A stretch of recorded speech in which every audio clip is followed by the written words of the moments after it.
गोंडा में dope test न देने के चलते पहलवान बजरंग पुनिया पर 4 साल का बैन लगा दिया गया है। इस मुद्दे पर भारतीय कुश्ती संघ के पूर्व अध्यक्ष और पूर्व भाजपा सांसद ब्रजभूषण शरण सिंह का बयान सामने आया है। उन्होंने बजरंग पुनिया पर गंभीर आरोप लगाते हुए कहा कि बजरंग नियमों का पालन नहीं करते थे और ये बैन प्रक्रिया का हिस्सा है। ब्रजभूषण ने कहा कि खिलाड़ियों को फेडरेशन और सरकार के नियमों का पालन करना होता है। डोप टेस्ट देना और अपना स्थान बताना जरूरी होता है। बजरंग पुनिया ने कई बार इन नियमों का उल्लंघन किया और ये बैन उसी प्रक्रिया का परिणाम है। उन्होंने ये भी कहा कि खिलाड़ियों को ये सोचना चाहिए कि उनके लिए भी नियम समान है। इनके मन में एक भावना आ गई थी कि हमें किसी नियम को नहीं मानना है, फेडरेशन के नियम को नहीं मानना है, सरकार को नियम को नहीं मानना है। और शायद इनके मन में ये भी रहा होगा कि वाडा और नाडा भी इन्हीं के कंट्रोल से चलेगी। तो एक प्रक्रिया है ये, तो उसी के तहत 4 साल का बैन लगा है। इस तरह का विरोध करना है, टेस्ट ना देना, तो जूनियर खिलाड़ियों को क्या सीख देना चाहते हैं? अब देखिए, पूरी बात आ चुकी, ये एक प्रक्रिया है। उस प्रक्रिया के तहत खिलाड़ियों को डोप देना होता है, उनको अपना स्थान बताना होता है और जो लोग अपने बताए हुए स्थान पर नहीं मिलते हैं उनके खिलाफ कार्रवाई होती है।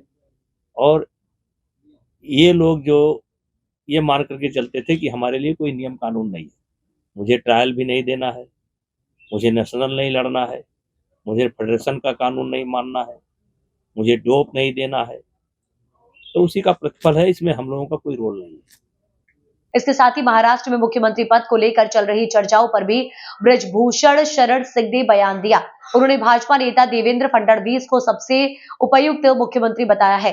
ब्रजभूषण ने कहा कि भाजपा को जनता का पूरा समर्थन मिला है।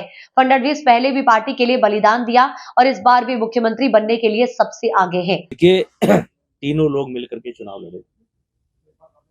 भारतीय जनता पार्टी के पास मैंडेट है, बहुत ज्यादा सीटें वहां की जनता ने दिया है और फडणवीस साहब को अगली बार ही वहां की जनता मुख्यमंत्री के रूप में देखना चाहती थी, लेकिन उन्होंने पार्टी के लिए सेक्रीफाइस किया और पूरे कार्यकाल तक सरकार को चलवाने में मदद की, कोई अवरोध नहीं पैदा किया। और इस बार मुझे लगता है कि भारतीय जनता पार्टी का ही मुख्यमंत्री बनना चाहिए और उसमें फडणवीस जो है सबसे आगे है। तो एकनाथ शिंदे जी ने साफ कर दिया, तो क्या लगता है वो सब मिल करके काम करेंगे, मिल करके साथ चलाएंगे। अरे भारतीय जनता पार्टी बहुत बड़ी पार्टी है, उनके नेतृत्व में काम किया ना आगे पीछे भारतीय जनता पार्टी ने। फाइनल इसके अलावा कांग्रेस नेता प्रियंका गांधी के लोकसभा में आने पर भी ब्रजभूषण शरण सिंह ने अपनी प्रतिक्रिया दी है। उन्होंने कहा कि प्रियंका गांधी का लोकसभा में स्वागत है, अब उन्हें सोच समझकर बोलना होगा क्योंकि हर बात रिकॉर्ड पर जाएगी। लोकसभा में आई है, स्वागत है। अब वहां का अभी बाहर का एक अलग माहौल होता है, अंदर का एक अलग माहौल होता है। अब वहां जो भी बोलेंगी वो रिकॉर्ड पर जाएगा। क्या बोलेंगी सोच समझ करके बोलना पड़ेगा और अभी तो उनका स्वागत है लोकसभा में। तो ये थे ब्रजभूषण शरण सिंह के विचार, जो वर्तमान मुद्दों पर अपनी बेबाक राय रख रहे हैं। इस वीडियो के बारे में आपकी क्या राय है, हमें कमेंट बॉक्स में जरूर बताएं।